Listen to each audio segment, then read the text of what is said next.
Hello students, आज हम chemical kinetics के 5th क्लास स्टार्ट करने के लिए जा रहे हैं। इस क्लास में पिछली क्लास में हमने डर नियम के बारे में सीखा था कि और अभिक्रिया की कोटि के बारे में भी सीखा था। कोटि कैसे निर्धारित की जाती है ये हमने सीखा था। प्रायोगिक वेग आधारित आंकड़े अगर हमारे पास होते हैं तो हम पहले उनसे डर नियम निकालते हैं, फिर उसके बीजगणितीय घातांकों का बीजगणितीय योग करते हैं और कोटि निर्धारित हो जाती है। उसके बाद मैंने आपको दर नियतांक के मात्रक की हेल्प से भी कोटि को निर्धारित करना सिखाया था। अब अभिक्रिया को देख के हम कभी भी कोटि नहीं बता सकते, यह एक प्रायोगिक रूप से ही निर्धारित होती है। अब तुम सोच रहे हो जैसे ये अभिक्रिया है, कोई भी अभिक्रिया है 2A + 3B, तो इसमें ये जो होते हैं ये अभिक्रिया की आणविकता होती है, कोटि नहीं होती।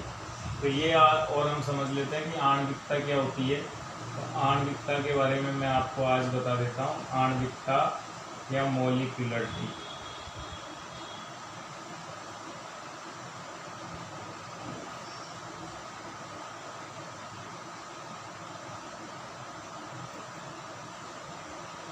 तो मॉलिक्युलरिटी क्या होती है? किसी अभिक्रिया में भाग लेने वाले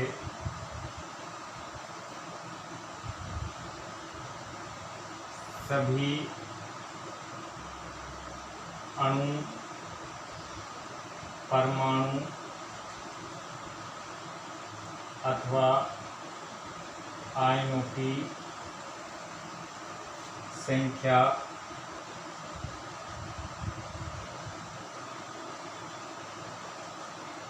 जो कि परस्पर टक्कर करके उत्पाद निर्मित करते हैं, अभिक्रिया की आणविकता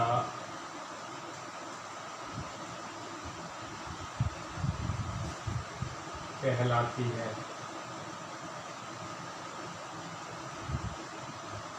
ये आणविकता की डेफिनेशन है कि भाई उसमें क्या है कि जितने भी अणु इन्वॉल्व हैं अभिक्रिया में भाग लेना, वो चाहे अणु हो, चाहे परमाणु हो, चाहे आयन हो, वो सभी क्या कहलाएंगे? अभिक्रिया की आणविकता को निर्धारित करेंगे जो अभिक्रिया में भाग लेंगे। जैसे N2O5, मैंने ये अभिक्रिया आपको पहले भी बताई थी, 4NO2 + O2। अब इसके अंदर हमने दर नियम क्या लिखा था? इस अभिक्रिया का हमने दर नियम लिखा था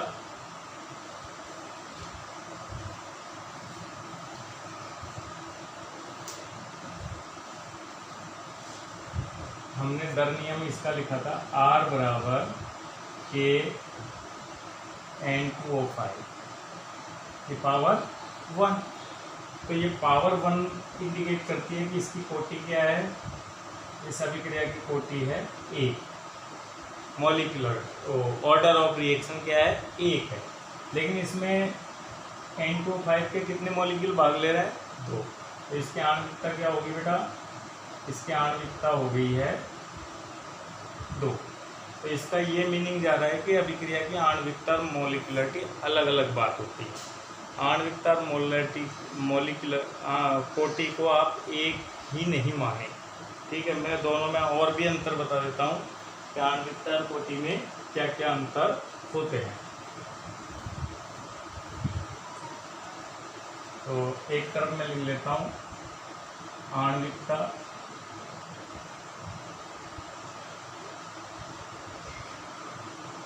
एक तरफ हम लिख लेते हैं कोटि। पहली बात तो देखो, आणविकता एक सैद्धांतिक राशि है, यानी अभिक्रिया को देख के बताई जाती है, सैद्धांतिक राशि है।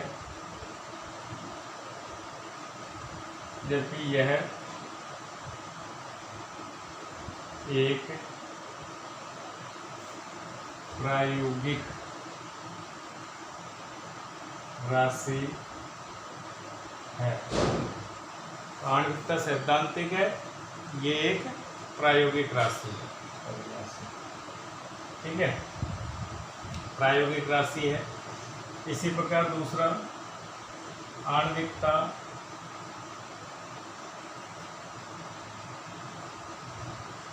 पूर्णांक में होती है, यानी इसके मान पूर्णांक होते हैं 1, 2, 3, 4, 5, 6 ऐसे।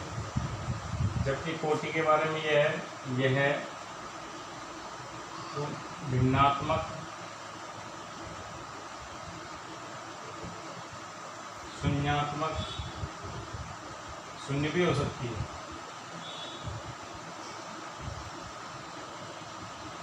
ऋणात्मक मान भी हो सकती है। इसके सभी तरह के मान होते हैं, भिन्न भी में भी होते हैं, 1/2, 3/2 ऐसे भी होती है, शून्य भी होती है, -1/2 भी होती है। इसके बाद आणविकता का अधिकतम मान वैसे 3 होता है, और जटिल अभिक्रियाओं के लिए आणविकता का मान 4 से, जटिल अभिक्रियाओं में भी 2-3 पदों में संपन्न होती है जटिल अभिक्रिया।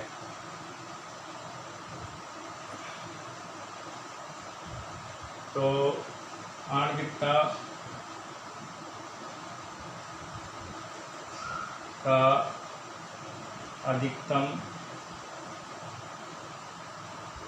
मान 3 से कम या 3 के बराबर होता है। ठीक है, कोटि का मान भी ज़्यादातर 3 के से अधिक नहीं हो सकता, दर नियम से निर्धारित होती है, दर नियम से ही निर्धारित होती है।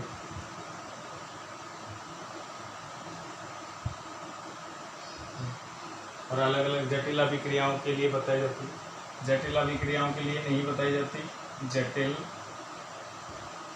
अभिक्रियाओं के लिए नहीं बताई जाती है। यह जटिल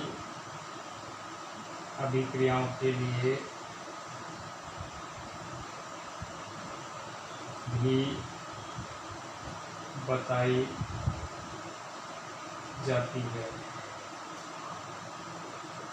तो ये आपके आणविकता कोटि में कभी कभी सीधे अंतर पूछ लिया जाता है बेटा, तो मैंने आपको सीधे ही अंतर बता दिया कि आणविकता कोटि में क्या अंतर होता है। इस पे आप क्वेश्चन कर सकते हैं। एक क्वेश्चन दे रखा है इसका, जिसमें आणविकता कोटि भिन्न भिन्न अभिक्रियाएँ दी गई है, और ये पूछा गया है कि आणविकता बताओ, कोटि बताओ। तो आणविकता के लिए तो जैसे चाहे आपका 4.1 क्वेश्चन ही है, जिसमें आणविकता के लिए तो आप अभिक्रियाओं को देखेंगे, और कोटि के लिए आप दर नियम को देखेंगे। अब मैं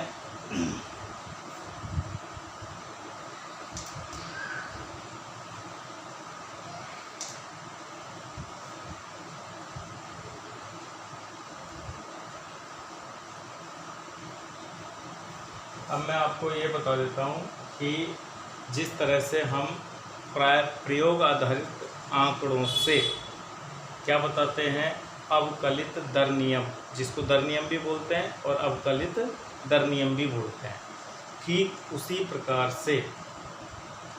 प्रकार से अभिक्रियाओं के लिए होता है समाकलित दर नियम। तो विभिन्न कोटि की अभिक्रियाओं के लिए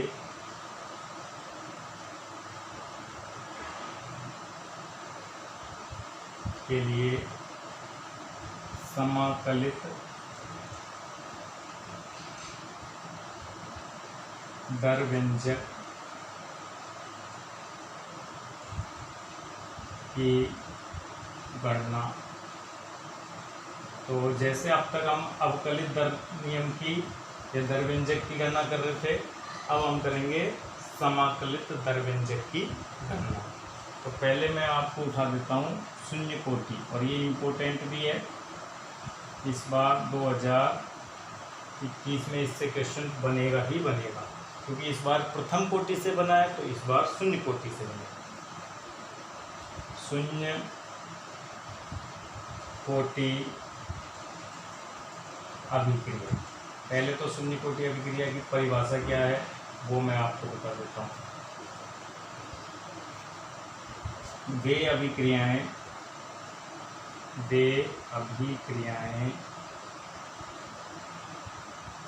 जिनका वेग अभिकारक पदार्थ की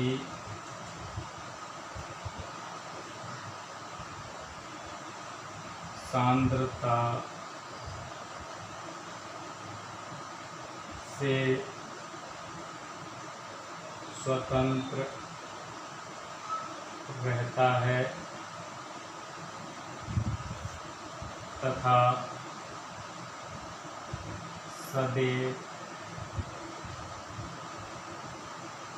नियत वेग से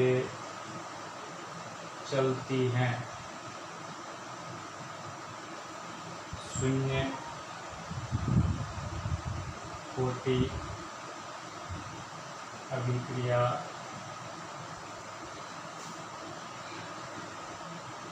कहलाती हैं। तो वे अभिक्रियाएं जिनका वेग अभिकारक की, जैसे हम दर नियम, अवकलित दर नियम भी लिखे, तो ये अभी मैं बताता हूँ। वे अभिक्रियाएं जिनका वेग अभिकारक की पदार्थ की सांद्रता से स्वतंत्र रहती है, तो हम इसका अवकलित दर नियम भी लिखेंगे। तो R बराबर K, और शून्य कोटि की है तो अभिकारक की सांद्रता 0 लिखूँगा। 0 का मतलब क्या हो गया, तो R बराबर K, क्योंकि किसी की भी पावर 0 क्या होती है, 1 होती है।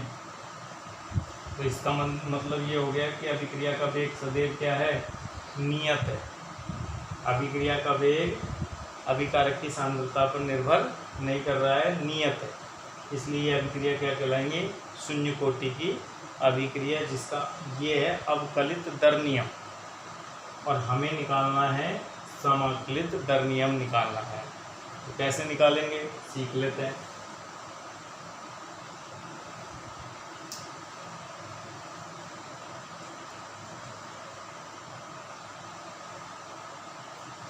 तो शून्य कोटि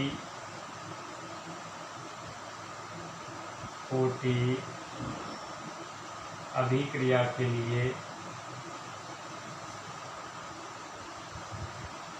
समाकलित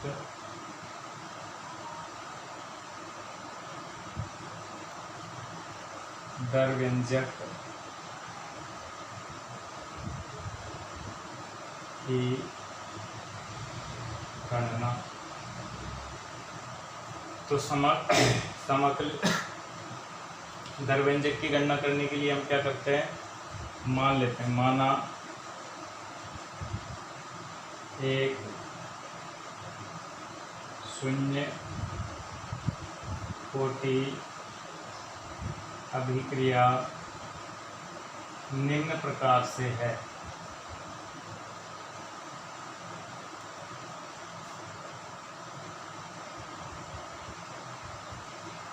R = उत्पाद। अभिकारक की प्रारंभिक सांद्रता में ले लेता हूँ, प्रारंभ में C0। तो प्रारंभ में तो उत्पाद बनेगा नहीं, T समय पश्चात मैंने लिए, T समय बाद तो C0 में से x माइनस हो जाएगा। माना x खर्च हो गया होगा, तो x खर्च हो गया तो उत्पाद कितना बन गया, x। अब हम अवकलित दर नियम लिखते हैं। अवकलित दर नियम, और अवकलित दर नियम में हम क्या लिखते हैं, R बराबर रिएक्टेंट की सांद्रता की पावर 0। अब इसको भी मैं अपन R मतलब वेग, और वेग क्या है, सांद्रता में परिवर्तन, परिवर्तन में लगा समय। सांद्रता में परिवर्तन C0 से C0 माइनस एक्स यानी कितने का हो, या उत्पाद की सांद्रता में परिवर्तन देखो 0 से x हो गया, तो सांद्रता में परिवर्तन तो है x का, और परिवर्तन में लगा समय है t, तो dx अपॉन dt बराबर a। ऐसे भी लिख सकता हूँ, या करके मैं दोबारा ऊपर लिख देता हूँ।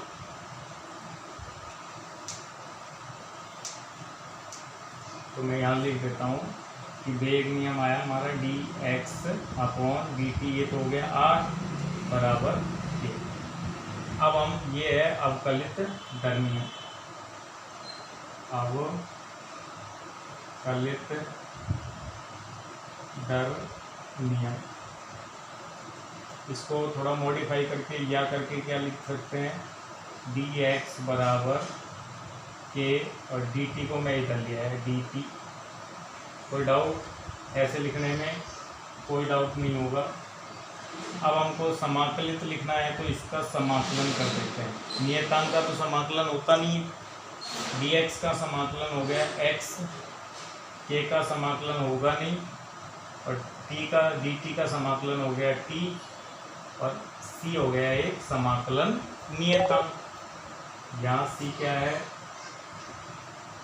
यहाँ c बराबर समाकलन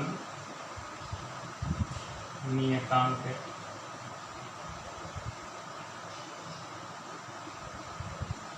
ठीक है, अब सुनिए, देखो c की वैल्यू निकाल लेते हैं। यदि t बराबर 0 लिया जाए प्रारंभिक, तो प्रारंभ में उत्पाद x क्या है, उत्पाद की सांद्रता है ना, तब, और यही इधर रख लो t बराबर 0, तो t बराबर 0 लिखते ये 0 हो गया, और पर x बराबर भी क्या है, 0 है, तब इस c का मान भी क्या आएगा, 0 आएगा। पुट करके देख लो इस समीकरण में, c का मान 0 आएगा, ये पुट करके देख लो। अब हम c का मान 0 मिल गया, तो अब हमारी समाकलित दर नियम हो गई x बराबर kt। यही शून्य कोटि अभिक्रिया का समाकलित दर व्यंजक है। अगर आपको पूछे कि शून्य कोटि अभिक्रिया का समाकलित दर व्यंजक बताइए, आप बताओ x बराबर kt। ठीक है, इसको एक और रूप में हम देख लेते हैं।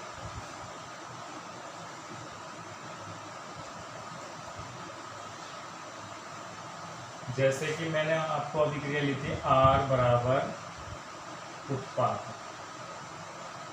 ली थी कि नहीं ली थी, मैंने प्रारंभिक सांद्रता C0 ली थी, उत्पाद 0 बनाया था, t बराबर 0 पर। t समय पर मैं मान लेता हूँ ये C0 में से x गया और ये x बना। अगर मैं x की वैल्यू निकालूं तो क्या निकलेगी, देखो t समय पर शेष सांद्रता को यदि प्रारंभिक सांद्रता हमने क्या ली है, सांद्रता बराबर C0 ली जाए, एवं t समय पश्चात सांद्रता बराबर Ct मानी ली जाए। कितनी, Ct।